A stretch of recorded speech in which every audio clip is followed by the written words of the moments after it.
여러분 좋은 아침입니다. 11월 12일 수요일 규정된 명령을 따르십시오. 우리 말씀 읽어보겠습니다. 전에는 너희가 매지 아니하였으므로 우리 하나님 여호와께서 우리를 찢으셨으나 이는 우리가 규제대로 그에게 구하지 아니하였음이니라 하니 역대상 15장 13절입니다. 하나님께서는 당신이 규정된 명령에 따라 그분의 지시를 실행하기를 원하십니다. 그대로 하지 않는 것은 그분이 완벽한 계획에 반하는 것입니다. 이것은 마치 다윗과 이스라엘 자손들이 하나님의 괴를 다윗의 도성으로 옮기는 데 있어서 그분께서 미리 규정하신 명령을 따르지 않았을 때 그들에게 일어났던 일과 같습니다. 다윗은 세 수레와 두 명의 남자 곧 우사와 아효가 함께 하나님의 괴가 실린 수레를 다윗의 도시로 몰고 가도록 했습니다. 그때 무언가 중요한 일이 일어났습니다. 수레를 끌던 소들이 휘청거리고 수레가 흔들렸습니다. 우사는 괴가 떨어지는 것을 막으려고 했고 그렇게 했을 때 그는 즉시 죽었습니다. 다윗은 일어난 후에 일에 대해 당황하고 두려워서 그 이상 그 괴를 도시로 가져갈 수 없었습니다. 그들은 오벳에돔이라는 이름을 가진 남자의 집에 그 괴를 두어야 했습니다. 재미있게도 하나님의 괴가 오벳에돔의 집에 있는 동안 그와 그의 집은 매우 번영했습니다. 다윗은 우사가 만져서 그로 인해 죽게 된 똑같은 괴가 다른 사람과 그의 가정에는 왜 그토록 넘치는 복을 가져다 주었는지 궁금하지 않을 수 없었습니다. 그는 성경 구절을 찾아보며 그 이유를 발견했습니다. 역대상 15장 2절에서 하나님께서 미리 지시하신 명령은 오직 제사장, 레위인들만이 하나님의 궤를 옮겨야 한다는 것이었습니다. 그것이 하나님의 계획이었습니다. 잘못을 깨달은 다윗은 제사장들과 이스라엘의 장로들에게 이렇게 말했습니다. 전에는 너희가 매지 아니하였으므로 우리 하나님 여호와께서 우리를 찢으셨으니 이는 우리가 규례대로 그에게 구하지 아니하였습니다. 역대상 15장 13절. 얼마나 중요한 것입니까? 만일 그들이 하나님이 규정된 명령을 따랐더라면 우사는 죽음을 면할 수도 있었을 것입니다. 그것은 모세가 성전을 짓는 동안 주님께서 그에게 하셨던 경고를 떠오르게 합니다. 그분께서는 모세에게 이렇게 말씀하셨습니다. 이르시되 삶과 모든 것을 산에서 내게 보이던 본을 따라 지으라 하셨느니라. 히브리서 8장 5절. 거기에는 어떠한 패턴이 있습니다. 방법이 있습니다. 하나님이 일을 하는 데 있어서는 규정된 명령이 있습니다. 그것을 따르십시오. 그러면 당신은 당신의 삶과 하나님을 섬기는 데 있어서 그분의 은혜와 축복들을 경험하게 될 것입니다. 자, 우리가 이 처음 성경 읽을 때 잘 모르면은 깜짝 놀라는 구절 중에 하나죠. 그 우사와 아효라는 두 사람이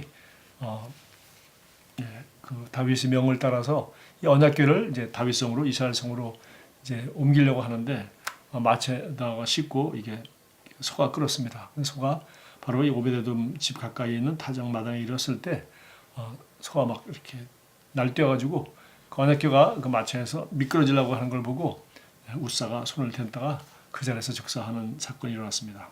다윗은 두려워서 바로 그 근처에 있는 그 오벳에돔의 집에다가 그 언약궤를 보관하라고 하고 돌아갔다가 나중에 오벳에돔이 큰 복을 받는 것을 보고 또 성경을 통해서 깨달게 되었습니다. 아, 어떻게 이런 일이 일어났을까? 나는 여호와의 언약궤를 정말 이 다윗성으로 이스라엘 성으로 더 좋은 곳으로 모셔오려고 했는데 어떻게 이렇게 그 마치에서 떨어지려고 하는 것을 막으려고 손을 댔다가 죽을 수가 있는가? 근데 사실 보니까 성경에 이것은 그렇게 한 것이 아니었죠. 반드시 여기 본 것처럼 반드시 제사장들이 또 마치시는 것이 아니라 반드시 메어야만 했습니다. 아무나 할 수 있는 것도 아니고 제사장만 그래도 반드시 메어야 했던 것입니다. 그래서 오늘 역대상 15장 13절 말씀했죠. 전엔 너희가 매지 아니하였으므로 우리 하나님 여호와께서 우리를 찢으셨으니 이는 우리가 규례대로 그에게 구하지 아니하였습니다. 그러니까 그 하나님을 섬기는 법이죠. 그러니까 우리 여호와의 궤 언약궤는 하나님의 임재, 하나님의 거룩함, 하나님이 거기 거하신다고 약속하신 그 당시에 구약시대 하나님을 섬기는 아주 중요한 방법 중에 하나였는데 그것을 하나님 법대로 하지 않을 때 이렇게 심판을 받게 된 것입니다. 마찬가지로 오늘날 우리가 하나님을 섬기는 것도 우리 마음대로 임의로 하는 것이고 또 선한 의도로 좋은 방법으로 한다고 되는 것이 아니라 선한 의도로 하는 것이 어떤 것이 선하고 악한지는 오직 우리 선악과의 비밀을 통해서도 알 수 있지만 하나님이 먹지 말라고 하면 그것이 안 먹는 것이 선한 것이고 먹으면 악한 것이죠. 왜 먹지 말라 그랬는지 그것을 우리가 따지는 것은 우리가 바로 법을 정하는 자요 우리가 심판자라는 뜻입니다. 그래서 우리가 하나님의 권세 아래에 있다는 것은 바로 하나님 말씀에 대해서 우리가 그것을 그분이 좋으신 분인 것을 알고 그분이 선한 목적으로 하신 것인 줄 알고 또 그분이 나를 사랑하시고 나의 선을 위해서 그렇게 하셨다는 것을 우리가 믿고 그분의 말씀을 따를 때 우리는 정말 지혜로운 인생을 살 수 있는 것입니다. 그래서 우리 옳은 일이라는 것은 바로 하나님 말씀을 따르는 것이고 그리고 뿐만 아니라 옳은 일을 한다 하더라도 또 옳은 동기가 있더라도 옳은 방법으로 또 성경대로 그렇게 해야 되는 것입니다.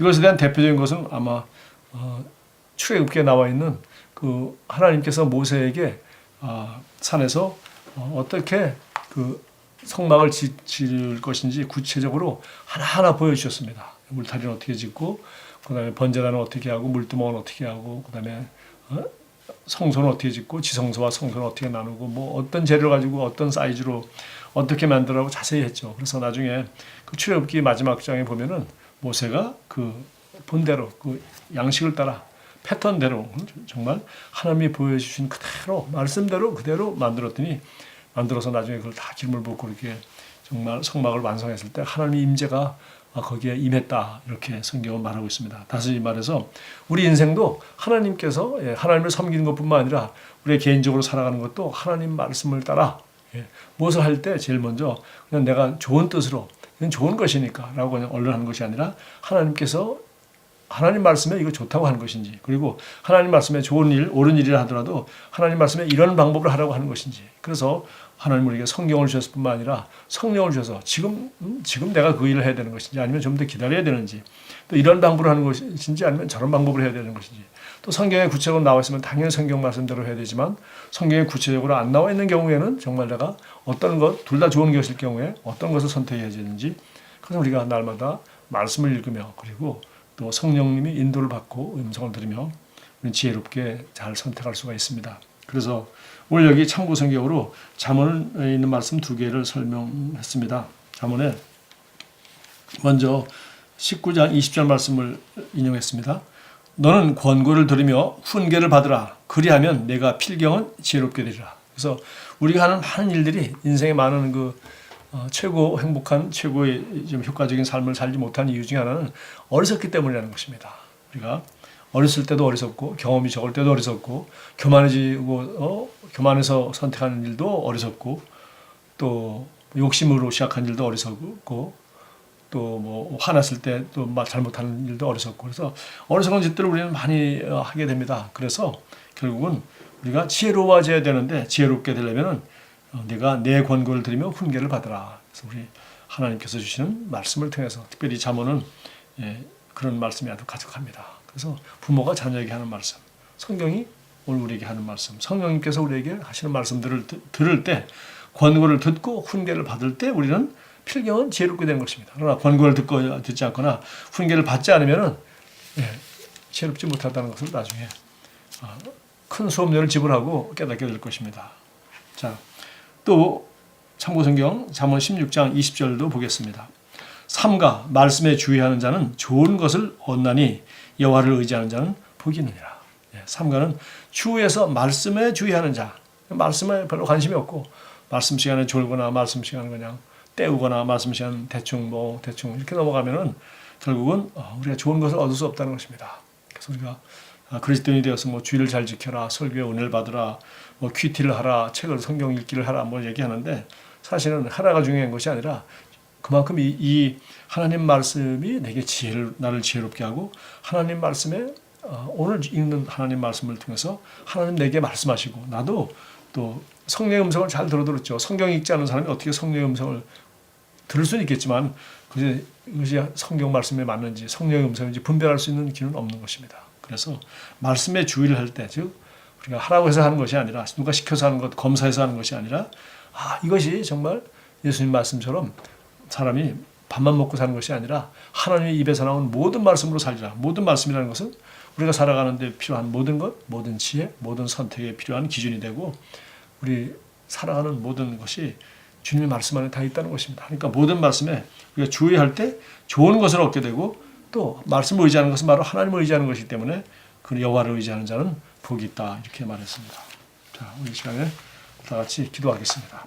사랑하는 아버지, 당신의 말씀과 성령님을 통하여 당신의 완벽한 계획과 저를 향한 갈망을 알려주시니 감사드립니다. 지금 그리고 항상 저는 제 스스로의 방식이 아니라 당신의 말씀에 따라 당신을 섬길 것입니다. 저는 당신의 말씀의 빛 가운데 걸음으로 성령님의 더 위대한 나타나심을 경험합니다. 예수 이름으로 기도합니다. 아멘. 오늘도 여러분이 하나님 말씀에 귀를 기울이고 더 지혜로운 선택을 하여 정말 성경이 약속하는 것처럼 더 좋은 인생을 사는 축복된 하루로 만드시기 바랍니다. 감사합니다.